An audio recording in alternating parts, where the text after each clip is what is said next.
OpenAI has released GPT 5.5, and today I want to test what this model can actually do beyond normal chatting. The benchmarks already show a clear picture. GPT 5.5 is currently one of the strongest models for complex reasoning, coding, and agentic tasks. In the benchmark results I am showing here, it performs better than Claude Opus 4.7 and Gemini 3.1 Pro. So on paper, it looks like the clear winner. But benchmarks are only part of the story. A high score does not automatically mean the model can perform well in a real workflow. The real test is whether GPT 5.5 can move beyond answering questions and start helping us complete practical tasks. This is where things become interesting. With Codex, GPT 5.5 is not only generating code, it can work inside an environment, access files, run scripts, check errors, and improve the result through iteration. I have already tested Codex for vibe coding. Vibe coding is basically when you describe what you want in plain English and the AI writes the code for you. You do not need to manually write every line. You describe the idea, test the result, and keep improving it with the AI. With this approach, you can create web pages, simulations, and even customized video games. For instance, I created a gravity simulation where multiple objects interact with each other following Newton's law of gravitation. I could change the number of objects, their mass, and their position, and then watch how the system evolved over time. This is something that normally requires coding knowledge, but with vibe coding, I could describe the idea and let Codex build it. I also created a Doom-style shooting game, which honestly took me back in time. It had that old-school feeling of moving through a simple 3D environment, shooting enemies, and testing how far a prompt could go. And why not? Even a relaxing Tetris-style game. Something simple, visual, and fun, but still useful to show that GPT 5.5 can generate interactive applications, not just static code.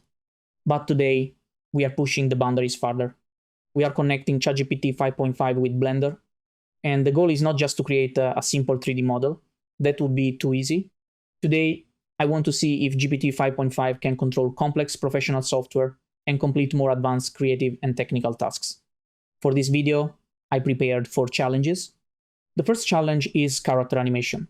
This tests whether GPT 5.5 can handle movement, timing, and animation logic inside Blender. The second challenge is geometry nodes. This is more advanced because the model has to work with procedural modeling, where objects are generated through rules instead of manual modeling. In simple terms, instead of building every object by hand, Blender uses a system of connected instructions to automatically create and modify the geometry. The third challenge is rigid body physics. Here, GPT 5.5 needs to deal with gravity, collisions, and objects interacting physically in the scene. The fourth challenge is soft body simulation. This is probably the hardest one, because the mesh needs to deform, stretch, bounce, and react naturally to forces. So this is the plan for the video. We have the benchmark champion, we have Codex, we have vibe coding, and now we are taking everything into Blender to see how far we can push it. Let us go and see if GPT 5.5 can hold up when facing these tasks, or if it is going to break down. For the first challenge, I wanted to test character animation. I downloaded this rigged character from Sketchfab and asked GPT 5.5 to import it into Blender. That part was easy, no problem at all. Then I asked it to make the character wave. And this is where things started to get interesting. The first attempts were pretty bad. The character's body looked almost possessed, not really something you want to see in a clean animation test. After a few iterations, GPT 5.5 managed to create something that looked like waving, but the movement was not quite right. In fact, the character was waving in the wrong direction. So I moved to the next test. I asked GPT 5.5 to make the character walk forward. This time, it managed to produce something that looked like a walk, but it was still not realistic enough. The movement was there, but it did not feel natural. At that point, I thought maybe I was being too demanding.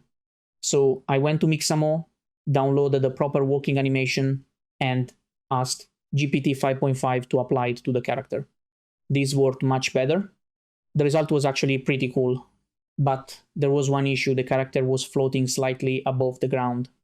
So I asked GPT 5.5 to fix it. After that, I finally got my first good walking animation in Blender using AI. Then I decided to push it even further. I tried using a mockup animation from the Rococo website. GPT 5.5 told me that it needed access to the Rococo extension in Blender to do the retargeting properly. After some trial and error, it finally worked. But the result was still not perfect. In some frames, the arms were intersecting with the body. I tried to get GPT 5.5 to fix this, but the results actually started getting worse and worse. So this is where I clearly hit a boundary. GPT 5.5 can help import characters, apply animations, fix some positioning issues, and produce decent results when working with existing animation data. But when it comes to repairing complex body motion problems, like arm intersections during mockup animation, it still struggles. So, for challenge 1, the result is mixed. Impressive progress, but not full control yet. The next challenge was geometry nodes. And to be honest, this was my first time working with geometry nodes in Blender, so I also wanted to see if GPT 5.5 could guide me through the process. I started with something simple. I asked GPT 5.5 to create a parametric staircase. If you are enjoying the video, please support the channel by pressing like and subscribe. This will help the channel grow and allow me to make more videos like this. The first result was quite basic. It created a ramp of stairs, but nothing too impressive at the beginning. Then I asked GPT 5.5 to show me how to control the parameters. This is where things started to become interesting. It guided me to the modifier settings, where I could change the main values of the staircase.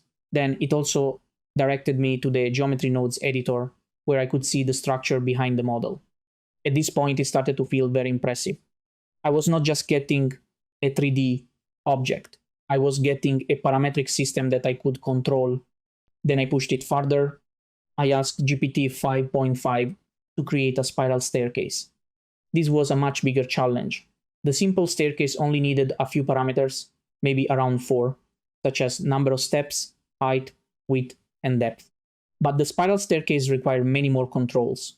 We needed around 9 parameters to define the geometry of each step, the radius, the height, the rotation, the spiral pattern, and the overall shape. At first, this can feel a bit overwhelming because there are many parameters to manage, but that is also the power of parametric modeling. Once the system is built, you have full control over the design. You can change the shape, the size, the number of steps, and the pattern without rebuilding everything from scratch. After that, I moved to something bigger.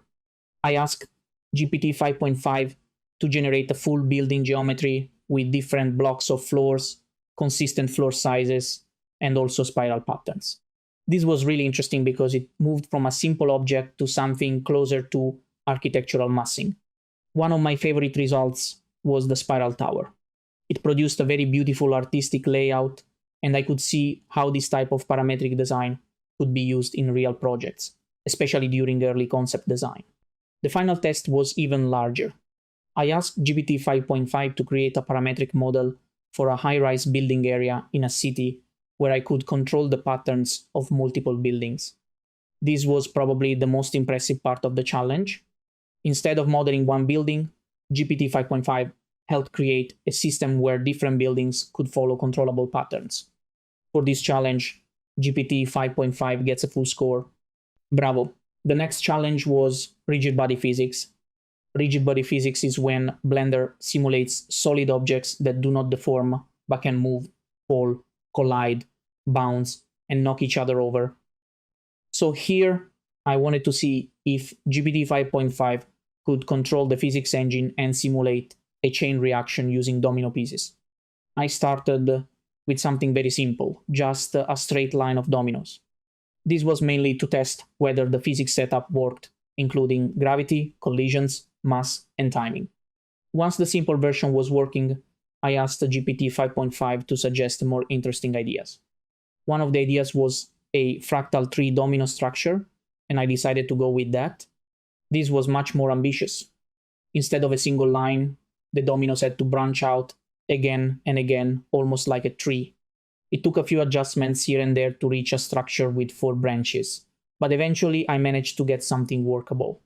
Then I tried to create a cool animation for you guys. The first attempt was a fail. The camera was moving properly, but nothing else was moving.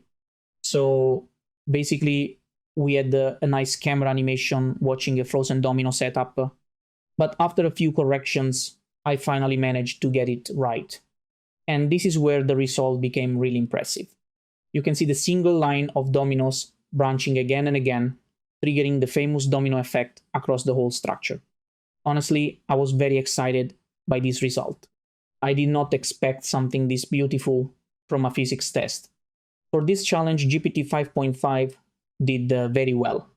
It needed some guidance and adjustments, but the final result was visually strong and genuinely surprising. Once again, bravo. The final challenge was soft body meshes. This is where Blender tries to simulate objects that deform, bend, stretch, or collapse when forces are applied. I started with the famous Suzanne, the Blender monkey mesh.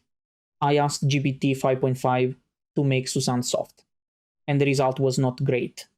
Instead of looking like a soft object, it started to behave more like a piece of cloth. I tried several times to adjust the properties, but most of the results became unstable very quickly. So I decided to simplify the test. I moved from Suzanne to simple cubes. With cubes, I managed to identify a few sets of parameters that produce stable results, but it took a lot of trial and error. I even had to ask GPT 5.5 to search for parameter suggestions from tutorials and examples online. But even with that, GPT 5.5 really struggled here. It was difficult to get something that looked acceptable, stable, and visually useful. At that point, I moved away from soft body meshes and decided to test Blender's cloth properties instead. One of the better results was the cloth falling on a cube animation. This one worked surprisingly well, and it was basically a one-prompt job. After that, I tried something more interesting, dropping a cloth on Suzanne. This worked well when the cloth was not too flexible. It looked more like a thick blanket, and the simulation stayed under control. But as soon as I made the cloth softer or more flexible, especially when Suzanne started moving, the whole simulation became unstable again. So once again, this seems to be the Achilles heel of GPT 5.5. Soft body and cloth simulations are still very difficult. The model can help, it can suggest parameters, and sometimes it can produce a good result, but it does not yet have full control over this type of simulation. So for this final challenge, I would say it was almost a fail. A lot of frustration, many unstable attempts, and only a few acceptable results. But that is also part of the test. GPT 5.5 was impressive with geometry nodes, strong with rigid body physics, decent with character animation, but soft body simulation clearly pushed it to its limits. I hope you liked the video and learned something useful. If so, please let me know in the comments. Thanks for watching, and I will see you in the next one.